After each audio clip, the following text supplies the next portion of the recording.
Are you ready to break free from the doubts and limits holding you back?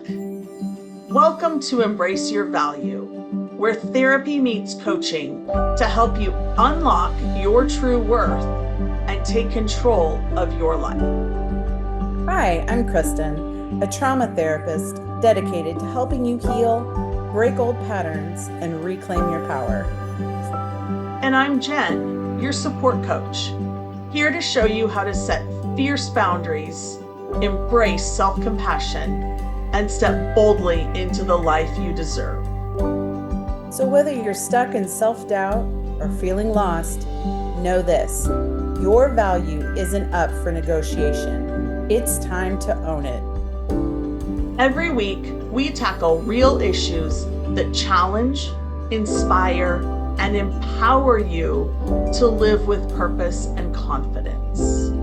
So, grab your favorite drink, take a deep breath, and let's get started.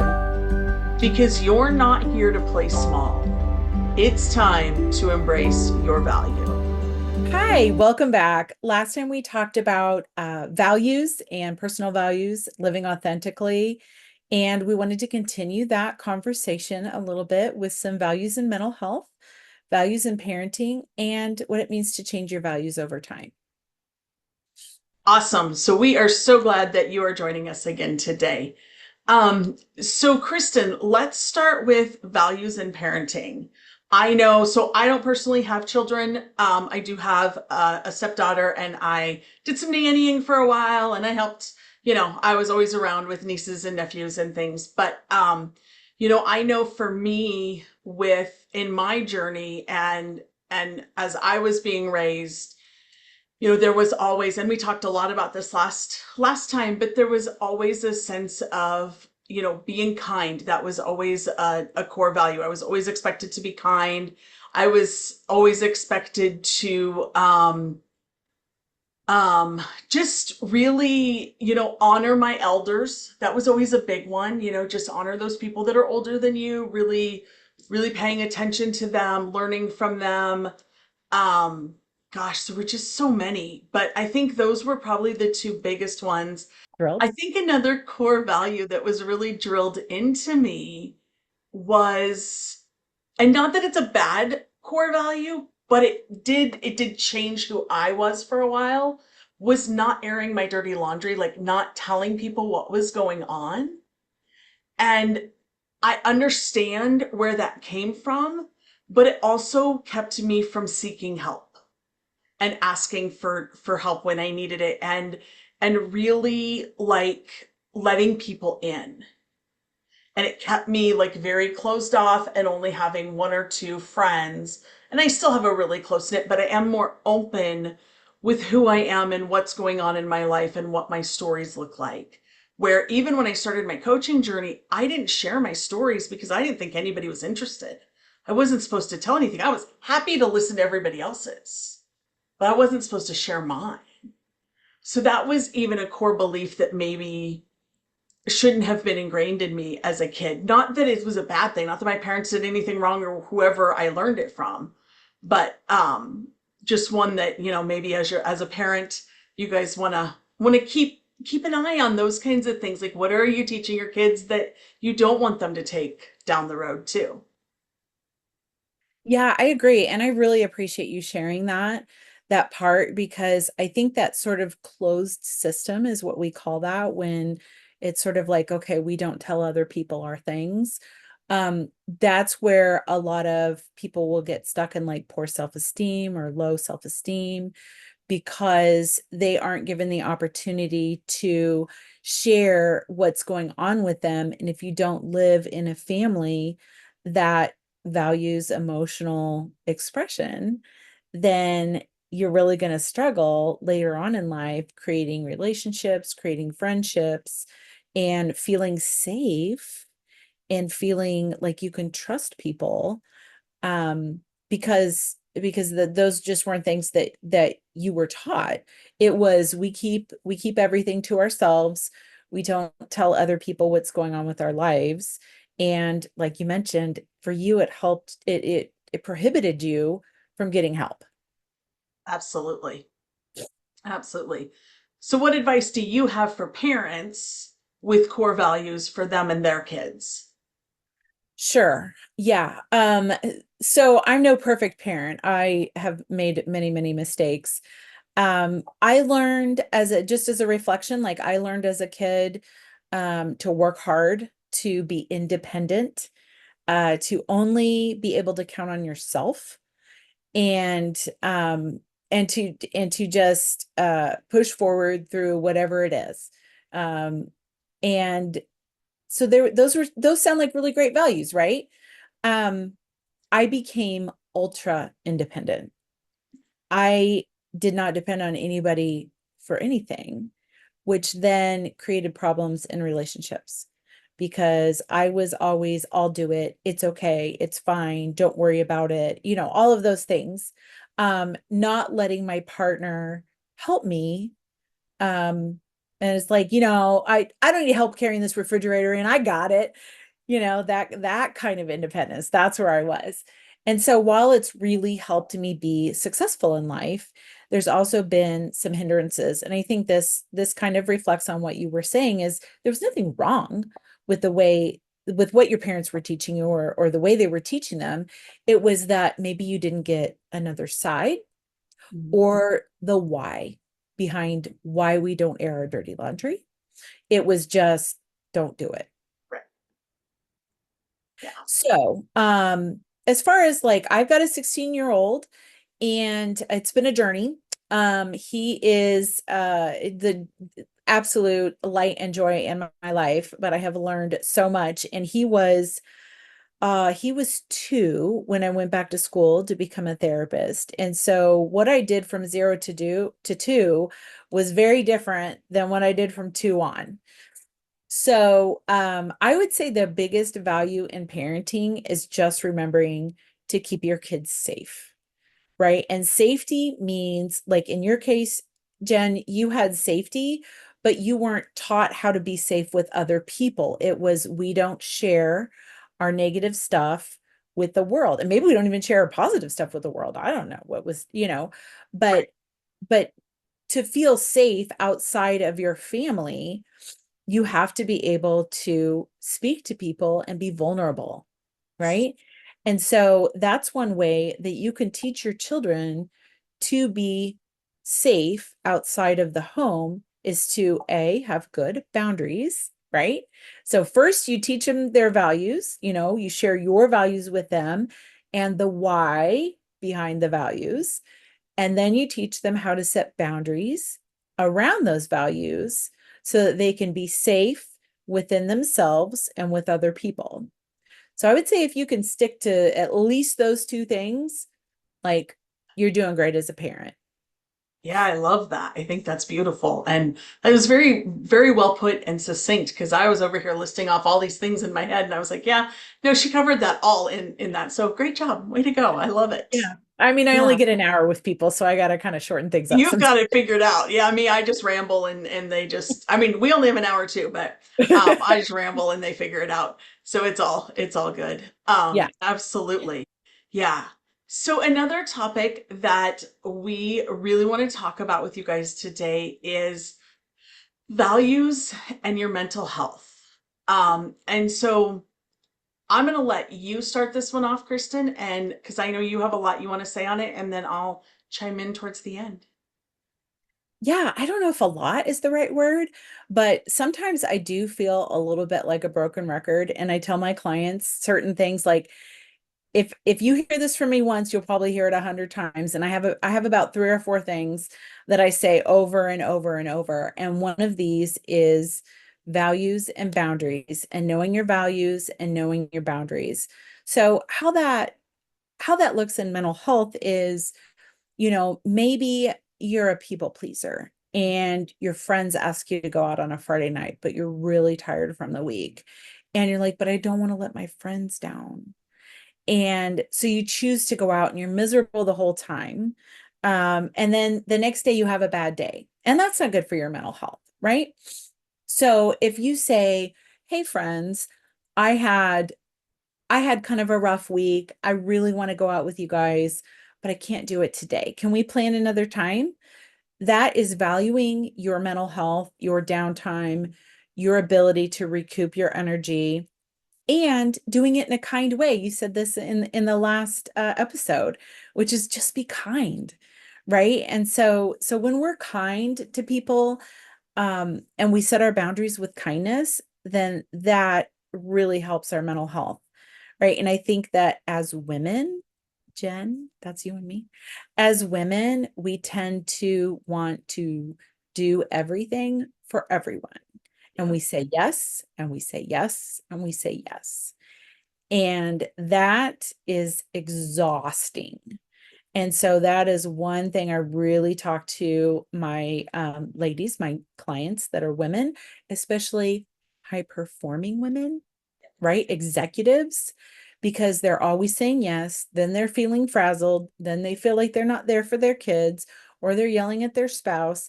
And we haven't prioritized our mental health um, over just saying yes. So that's that's my take. And again, I probably sound like a broken record like 90% of the time, but I do feel like boundaries is one of the most important things that I teach people because it's such a valuable tool.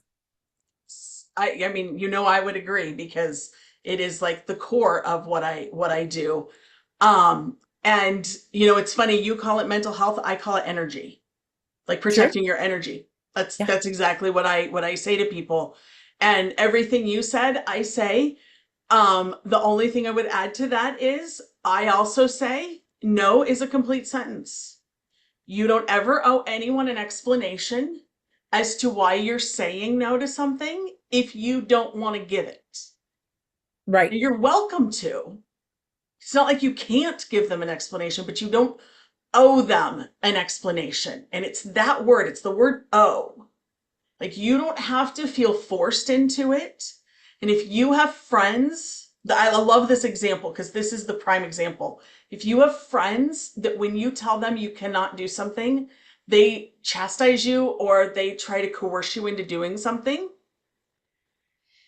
they might truly be your friends, but if they are truly your friends and they have your best interest at heart, they will hear your no, they will honor it, and they will love you even more for taking care of yourself. Yeah. And if you didn't I hear that, agree. please rewind it and listen to it again Yes. Rewind, listen again. because I can't make that point more passionately. If they Right. love you, they're gonna honor you. If they just are using you, because 9 out of 10, I'm not saying it's every time, but sometimes they really just like being around you and they really just want to be around you. I get that. But most of the time it happens because you either pay for everything Mm. or you attract something that they want. There's a reason for them. And I've had those kinds of friends. And once you have friends that don't have expectations along with your friendship, they just love you, it's different. It's so different and it does protect your energy and it does take care of your mental health. And so one of the things I say all the time is if you spend time with somebody and you feel absolutely drained when you are done, that is not a person you spend very much time with in the future. Limit it.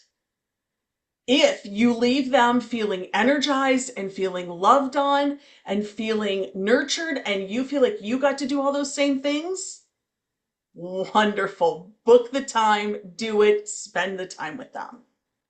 Because that is how you protect your energy, how you protect your mental health, and how you live in full authenticity. When you're putting on a face to be somebody else for somebody else, I don't care if it's a friend, if it's a spouse, if it's a boy, I don't care who it is. If you're having to pretend to be somebody else for somebody else, it's draining and it just makes you feel like shit. Yeah. That's the word. Sorry, that's the word. That is the word. And so don't do that. That's never my advice to you. Don't do that. Yeah. Well, and I think that like the other thing that I wanted to talk about was sort of how our values change over time. So I think that, and we'll go back to the friendship example, right? When we're young, when we're teenagers, when we're in our early 20s, our friends are really important to us, right?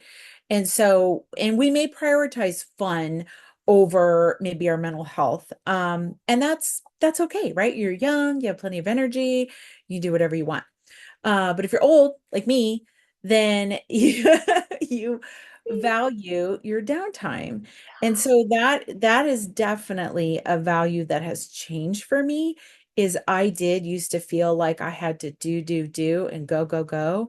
And really and of course this increased my mental health is like just creating some downtime for myself, creating an environment where I could relax, where I could recharge, or like you said, Jen, surrounding myself with people that recharge me. Absolutely. Absolutely. So I think that's a good example about how our values can change over time. And like, you may not have parenting values if you don't have kids. Maybe you use your parenting values with a stepchild, with a niece or a nephew. As we get older, grandchildren, whatever.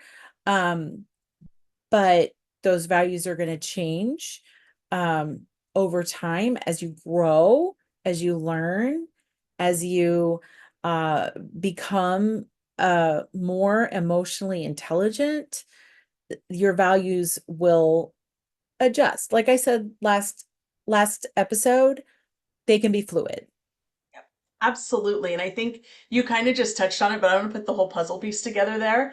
So think about this. So many people say, well, when my parents were raising me, they were really strict. They were this, they were that. But now that they have grandkids, it's different. And it's all because as they've raised you and grown in their own mental health and wellness, they've learned some things. They've learned that maybe keeping the house clean instead of playing with you isn't really the right thing. Like I hear my mom say that. She used to say that all the time. I feel so bad that I worried about what my house looked like as opposed to sitting on the floor and playing with you. And I don't feel neglected in that regard, but she feels guilty about it. And Right. but now that she's got great grandkids now. And so, she gets to sit down and play with them and love on them. And that's the prime example of what you're talking about as to how our values change. And the reason we notice that in our parents is because, we feel like our kids are getting the best version of our parents, which might be the case. But if you as an adult can accept that also and love the fact that your parents have grown and matured too, it just gives you the best version of your parents as an adult. And I absolutely love that. Like, I love having the best version of my mom when I can appreciate her and really not need her to mold me. I need her to just be here in love with me and be on this planet with me. And I think that's great. So, Yeah. Yeah. Well put. I agree. I agree. thanks. They do change over time. And, I someday maybe I'll be a grandparent and I could be a different presence for them. So I totally get that. It's a great example. Absolutely. I love it. Any last thoughts on core values and living authentically? Anything before we wrap up? No, I mean, I think that's all I have this time. Awesome. Well, thank you guys again for joining us. We always appreciate it when you pop in. Um, if you got great value out of this, we would love to hear from you. Please drop us a comment or shoot us an email. All of that is listed in the show notes. We would just love to have a conversation with you and really just talk to you about what you're getting out of this. So until next time, we'll see you then. All right, see ya.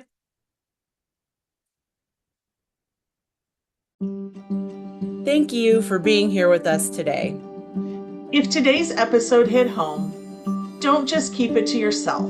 Subscribe, leave us a review, and share this episode with someone who needs to hear it. Because everyone deserves to know their worth. Next week, we're diving even deeper with more insights and tools to help you break free from limitations and live authentically.